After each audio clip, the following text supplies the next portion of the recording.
हाय, good morning. कसे आहात सगळे? प्रियाज लवली चॅनलमध्ये तुमच्या सगळ्यांचं खूप खूप स्वागत. सुट्टी असली तरी किचनमधली धावपळ काही संपत नाही. एक्स्ट्राचं काम काहीतरी आपण काढतो. तसंच झालंय माझं आज. मी काय केलंय, हे अळशी भाजून घेतले आणि याचं मला मिक्सरला बारीक पावडर करायची आणि ती चपातीच्या पिठामध्ये 1 चमचा 1.5 चमचा असं घालत असते. मी पीठ मळायला घेतलं आणि माझ्या लक्षात आलं की हे पावडर संपलेली आहे. तर म्हटलं आता ही करूया. तर तुम्हाला माहिती आहे अळशीचे फायदे काय आहेत, म्हणजे किती बहुगुणी आहे ही अळशी.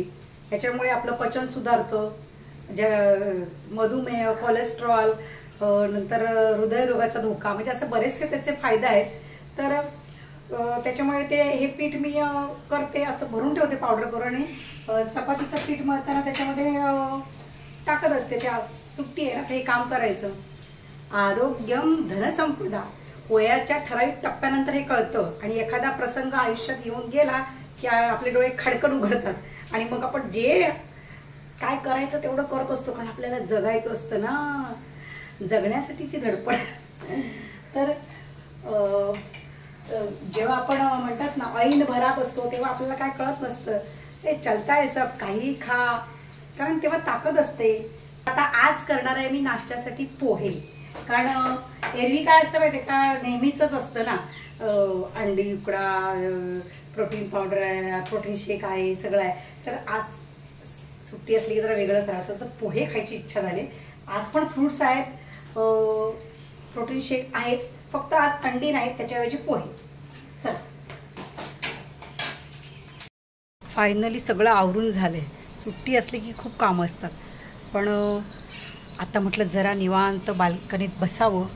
कारण काय माहिती, छान बाहेर पाऊस पडतोय, वातावरण पण छान आहे. हे गुलाब सुकलं आहे, त्याचं ते कटिंग करायला हवं. ते कट पण करून घेते, कारण जर ते गुलाब सुकलं ना की ते तिथून कट करायचं, मग ते तिथे दुसरं त्याला येतं, फांदी येते किंवा तिथून पुढे त्याची वाढ चांगली होते असं म्हणतात. आता हे प्लांटेशनचं पण शिकते हळूहळू, कधी कट करायचं. पूर्वी मी लावायची, मग काय बघायचीच नाही झाडांकडे, मग त्याला कुठे कट करायचं, झाडं कट करायची, परत ती माती खणायची, असं बरंच काही काही असतं. पण आता त्यांची काळजी, त्या झाडांची काळजी कशी घ्यायची, हा पण एक अभ्यासाचा विषय आहे, शिकण्यासारखा आहे. तर ते पण चालू असतं. म्हणून आता बऱ्यापैकी झाडं आलेत. ही बघा ना कशी छान फुलं आहेत, आहा, पांढरी शुभ्र. आणि नॉनव्हेज बनवायचं आहे, मटण. सुट्टी ना, तर ते आता होईल माझं 1 अर्धा तासात. ते बाकीची सगळं कामं झाल्या, चपात्या करून झाल्या, कुकर लावून झाला, सगळं ओटा वगैरे सगळं आवरून झालं. आता ते फक्त शिजलं की फोडणी घालायची. मसाला पण करून ठेवला आहे. आता जरा 15-20 मिनटं मस्त इथे आराम करणार, रेस्ट करणार, बघत बसणार पक्ष्यांचे आवाज, पाऊस कसा पडतो आहे ते. अहो गेलेत बाहेर, मला मटण आणून दिलं आणि ते गेले बाहेरची कामं. आता काही ना काहीतरी असतंच ना, सुट्टी असली की घरात पण बघावं लागतं, इकडची तिकडची कामं पण असतात. तर काहीतरी आणायला गेलेत, मला वाटतं पंखा. बघू आता काय घेऊन येत आहेत. सांगत पण गेले, असेच मटण दिलं पटकन पाठवून वरती आणि तिथूनच खालून गेले. आता म्हटलं लक्षात आलं तर लगेचच करून टाकावी फांदी कट ती गुलाबाची सुकलेल्या, कारण एकदा विसरली की विसरली. पूर्वी मी हे सगळं काय एवढं लक्ष देऊन करायची नाही, खत कधी वेळच्या वेळी घालायची नाही. आता ते सगळं करते प्रॉपर. आणि बघा मस्तपैकी माझ्या गुलाबाला 3 छोटी छोटी व्हाईट गुलाब आलेत आणि एक छोटीशी कळी पण आहे. आणि हे तर आहेच. तर ते एक कट केलं. बऱ्यापैकी माझं छोटंसं बाल्कनीतलं गार्डन बहरलं आहे बरं का. आणि ही मजा आली आहे. जास्वंदीला पण आता फुलं यायला लागलेत. हे बघ, हे छोटं बाहेर चाललं आहे का रे तू. 1, 2, हे 3. एक सकाळी बाप्पाला व्हायलं आणि हॉलमध्ये पण आली आहेत चांगली. आणि किती सुंदर वातावरण आहे बघा ना, हवा सुटली आहे,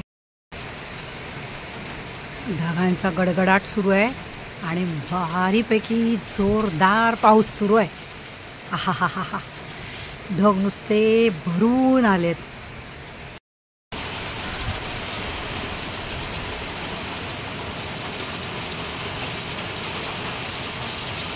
हा हा हा, धुवाधार पाऊस चालू आहे, मस्त वाटतंय. निस्तून अडकले पावसात. गाडीत छत्री ठेवायला पाहिजे ते ठेवलीच नाही. त्यांना वाटलं असंच येऊ आपण पटकन जाऊ. आणि आता मला फोन आला आहे, एवढा पाऊस पडतो. मी बोलले ना मी बाल्कनीत बसली आहे, मस्त पाऊस पडतो. तर त्यांना आता कसं तरी व्हायला लागले. त्यांना तर ते चहाची तलब झाली असणार आहे. आता चिडचिड. जाऊ दे. चला आता मी आपलं मटण बनवून देते. मटण शिजलं आहे बोलते. आता काय आमच्याकडे नेहमीप्रमाणे काय म्हणतात भुरकायला रस्सा आणि एक सुक्कं.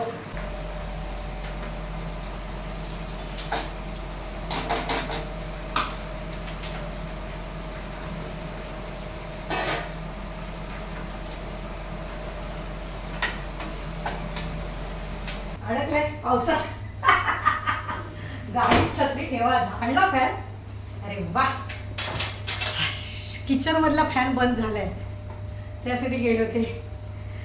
काय धुवाधार पाऊस झाला माहिती. मी म्हटलं त्याला चहाची तलव. मस्त मटणावर ताव मारून दुपारी छानसा आराम केला. कारण एरवी असं दुपारी झोपायला मिळत नाही ना. पुन्हा संध्याकाळी उठल्यावर आहेच किचन काय सुटत नाही. कुकर लावला, भात होता थोडा पण थोडासा लावला, चहा ठेवला. कारण तुम्हाला माहिती आहे बाहेर पाऊस पडतो आहे आणि हे चहा बनवणं आमच्याकडे सतत असं हे चालूच असतं. हे तर तुम्हाला माहिती आहे. सारखं चहाचं काय म्हणतात आदण उकळतच असतं. आणि सुट्टी असलं की त्याला आणखीनच काय म्हणतात ना जोर येतो. एरवी कसं बाहेर असलं की 2च वेळेला होतो. तर असं आणि छोटी मोठी कामं आहेत. आणि सगळ्यात महत्त्वाचं म्हणजे आज ते मी गावावरून जी पितळेची कासंडी आणली होती ना, त्याच्यासाठी ती चुकीचं त्यांनी काम केलं होतं. तर त्यांना आज बोलवलं सुट्टी आहे तर म्हटलं ते करायला तू या, म्हणजे कसं आज होऊन जाईल. तर ती सगळी मंडळी आली आहे. पंख्याचं बघू आता नंतर. आधी म्हटलं ते काम करूया. त्यामुळे त्यांनी सगळं ते पुन्हा करून आणलं. त्यांच्यासाठी पण चहा ठेवला होता. पहिल्यांदा त्यांना मला काय म्हणायचं होतं ते कळलं नव्हतं. आता त्यांना बरोबर समजलं की ती रिंग मला कशी हवी होती. त्याच्याप्रमाणे त्यांनी करून आणलं. चला मनासारखं झालं की बरं वाटतं, नाहीतर मग काय आवडत नाही ते. हे स्टँड पण कट करून घेतलं. आकाशच्या बेडमध्ये ठेवायचं हे झाड. चला फायनली मनासारखं झालं. बसली ना बरोबर. गावावरून आणलेल्या कासंडीचा उपयोग असा केला. मी तुम्हाला म्हटलं ना दाखवते. माझ्या मनासारखं नव्हतं. हा कशी गोल रिंग आली आहे आणि कशी सोन्यावाणी चमकते ग माझी कासंडी. खरं आहे ना. जुन्या वस्तू, जुनी माणसं, जुन्या गोष्टी आपल्याला एकदम कसं नॉस्टॅल्जिक करतात, हे की नाही. आता ह्याच्यात वेल लावली आहे, बघूया कशी बहरते. असा हा जो प्रकार केलाय ना आम्ही, हा जुगाड किंवा मला कसं वाटलं नक्की सांगा मला.